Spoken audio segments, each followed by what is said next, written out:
Hello dear students, आज हम राजस्थान के बारी ओपन बोर्ड के हिंदी का पेपर देखने वाले हैं। देखिएगा साथियों, आपने राजस्थान के बारी ओपन बोर्ड में जितने भी सब्जेक्ट लिए हैं उन सभी सब्जेक्ट के आप एक बार प्रीवियस ईयर के पेपर जरूर देखिएगा।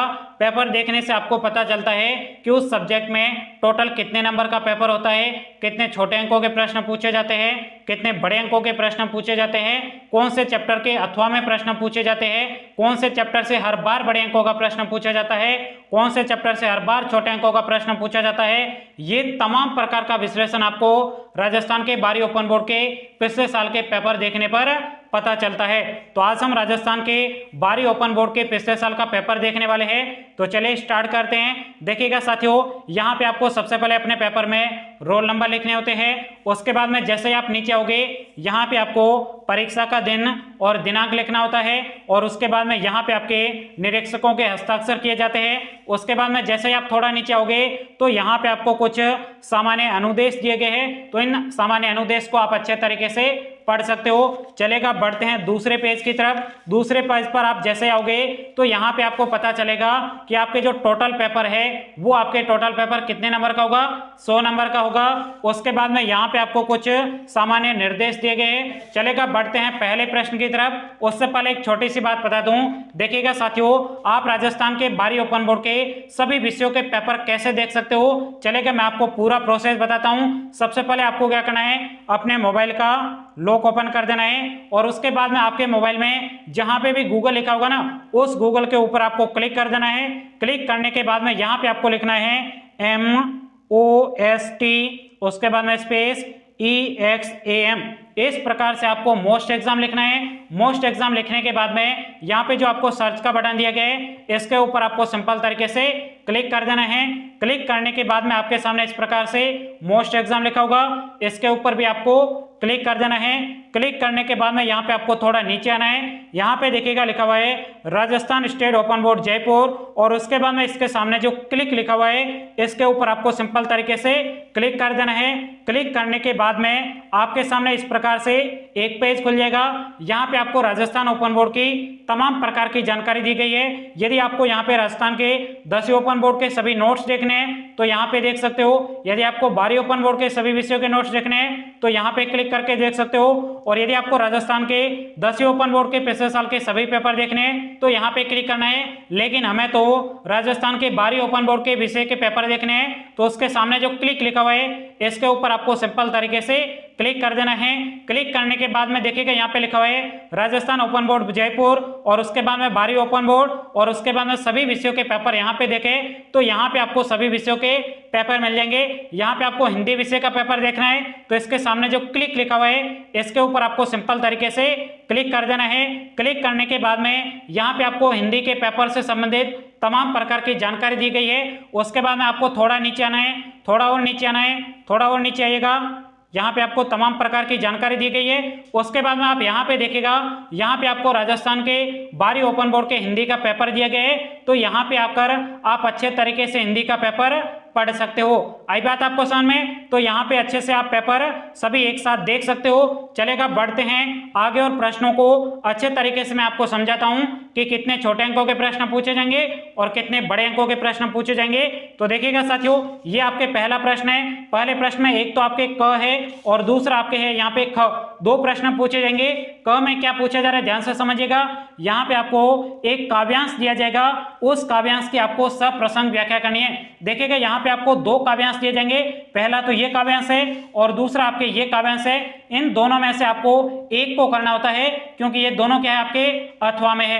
आई बात आपको समझ में? इसी प्रकार से हम बढ़ते हैं दूसरे प्रश्न की तरफ। यहाँ जो आपके दूसरा ख है इसमें आपको क्या करना है, पंक्तियों का काव्य सौंदर्य स्पष्ट करना है। चलेगा, बढ़ते हैं दूसरे प्रश्न की तरफ। ये जो आपके दूसरा प्रश्न है इसमें आपको कहा जा रहा है निम्नलिखित में से किन्हीं दो प्रश्नों के उत्तर लिखिए, वो भी आपके लगभग आपको 35 शब्दों में लिखने हैं। तो ये आपके यहाँ पे क है, इनमें से आपको दो करना है। तो यहाँ पे आपको क दिया गया है और उसके बाद में जैसे ही हम आगे बढ़ते हैं तो यहाँ पे आपको ख भी दिया गया है और ग भी दिया गया है। इन तीन क ख ग में से आपको कोई दो प्रश्नों के उत्तर 35 शब्दों में लिखने हैं। आई बात आपको समझ में? चलेगा, बढ़ते हैं तीसरे प्रश्न की तरफ। पठित पाठों के आधार पर कवि गजानन माधव मुक्तिबोध एवं राजेंद्र उपाध्याय की कविताओं का केंद्रीय भाव 30-40 शब्दों में लिखिएगा। उसके बाद में यहाँ पे आपको चौथा प्रश्न पूछा गया है और उसके बाद में यहाँ पे आपको पांचवा प्रश्न पूछा गया है। इसमें आपको अलंकार एवं छंद लिखना है और उसके बाद में यहाँ पे आपको छठा प्रश्न पूछा गया है। छठे में आपको 2 प्रश्न पूछे गए, कोई एक आपको प्रश्न करना है। यदि आप क करना चाहते हो तो यहाँ पे क प्रश्न कर सकते हो। यदि आपको लगता है क मुझे अच्छे तरीके से नहीं आता है तो यहाँ पे क का जो आपके दूसरा भाग है इसको आप कर सकते हो। और उसके बाद में छठे में ये आपको दूसरा ख भाग दिए गए, इसमें आपको यहाँ पे इस प्रश्न को भी कर सकते हो। चलेगा, बढ़ते हैं 7वें प्रश्न की तरफ। यहाँ पे सभी प्रश्नों के उत्तर मैं आपको नहीं बताने वाला हूँ। उत्तर के लिए मैंने आपको जो नोट्स दे रखे हैं ना, उन नोट्स को आप अच्छे तरीके से पढ़ लीजिएगा। उसमें आपके सभी प्रश्नों के उत्तर आपको मिल जाएंगे। आई बात आपको समझ में? अभी तो आपको पूरा पेपर देखना है कि पेपर में कितने छोटे अंकों के प्रश्न पूछे जाते हैं, कितने बड़े अंकों के प्रश्न पूछे जाते हैं, कितने नंबर का निबंध पूछा जाता है, कितने नंबर का पत्र पूछा जाता है। ये तमाम प्रकार का विश्लेषण आपको पूरा पेपर देखने पर ही मिलता है।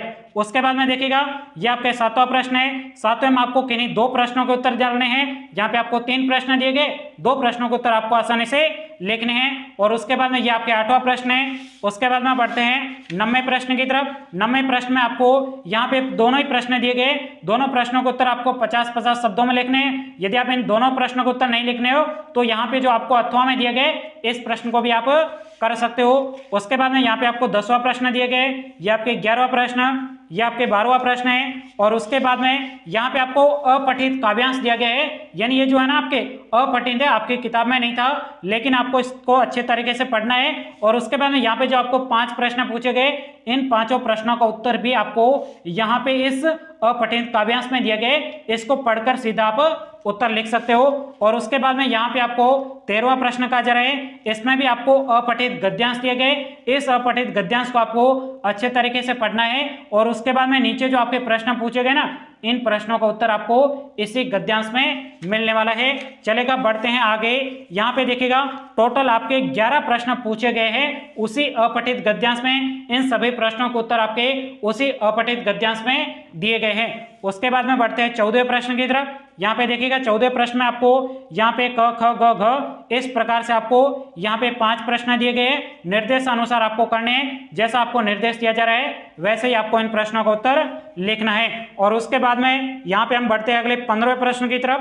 15वें प्रश्न को आप अच्छे तरीके से देखोगे तो यहाँ पे आपको कहा जा रहा है, आप राजकीय उच्च माध्यमिक विद्यालय झड़वास के छात्र हैं। आपके विद्यालय के वार्षिक उत्सव हेतु वर्ष भर के कार्यक्रमों का एक प्रतिवेदन आपको तैयार करना है।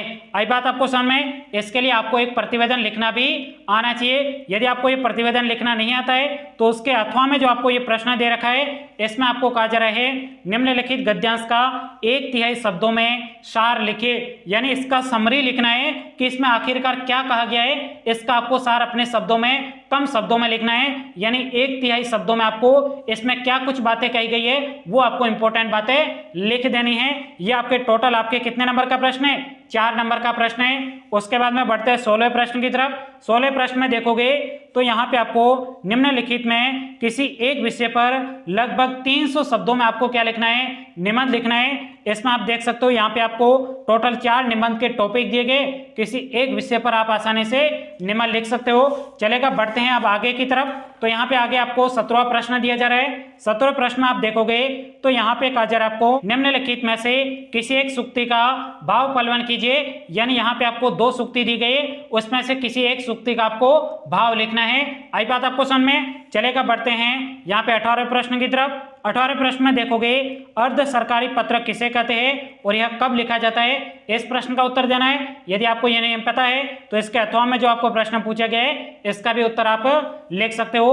उसके बाद में यहाँ पे आपको एक 19वां प्रश्न दिया गया, इसमें आपको बधाई पत्र लिखना है। उसके बाद में यहाँ पे 20वां प्रश्न है, इसमें आपको शिविर जीवन के अनुभवों को अपने शब्दों में लिखना है। और उसके बाद में यहाँ पे आपके 21वां प्रश्न है, इसको भी आप अच्छे तरीके से कर सकते हो। उसके बाद में ये आपके खंड ख है, इसमें आप देखोगे तो यहाँ पे आपके ये आपके 22वां प्रश्न है, ये आपके 23वां प्रश्न है। साथ साथ में आप अच्छे तरीके से प्रश्नों को पढ़ते जाइएगा और जो मैंने आपको मोस्ट एग्जाम लिख के आपको बताया था वहां जाकर भी आप अच्छे तरीके से पेपर को एक साथ भी देख सकते हो। ये आपके 23वां, ये 24वां प्रश्न है, ये आपके 8वां में है और उसके बाद में ये आपके 25वां प्रश्न है। उसके बाद में यहाँ पे आप देखोगे तो ये आपके खंड ग क्या है, ये आपके यहाँ पे 8वां में। आई बात आपको सामने, या तो आप क्या करिएगा खंड ख को करिएगा, खंड ख के प्रश्न आपको नहीं आते हैं तो यहाँ पे आपको क्या करना है खंड ग के प्रश्नों को अच्छे तरीके से करना है, दोनों को आपको नहीं करना है, किसी एक को करना है। आई बात आपको समझ में। तो यहाँ पे आपके दोबारा से 22वां प्रश्न है, ये आपके 23वां प्रश्न है, ये आपके 24वां है और ये आपके 25वां है और इसी के साथ में आपके ये पेपर क्या हो जाता है कंप्लीट हो जाता है। और उसके बाद में पेपर के लास्ट में लिखा होगा do not right anything here, यानी यहाँ पे आपको कुछ भी नहीं लिखने को कहा जा रहा है। तो आपके टोटल पेपर में कितने प्रश्न होंगे, 25 प्रश्न होंगे जिसमें आपको अच्छे तरीके से सभी प्रश्नों के उत्तर लिखने हैं। तो उम्मीद करता हूं आज का पूरा पेपर आपको अच्छे तरीके से समझ में आया होगा।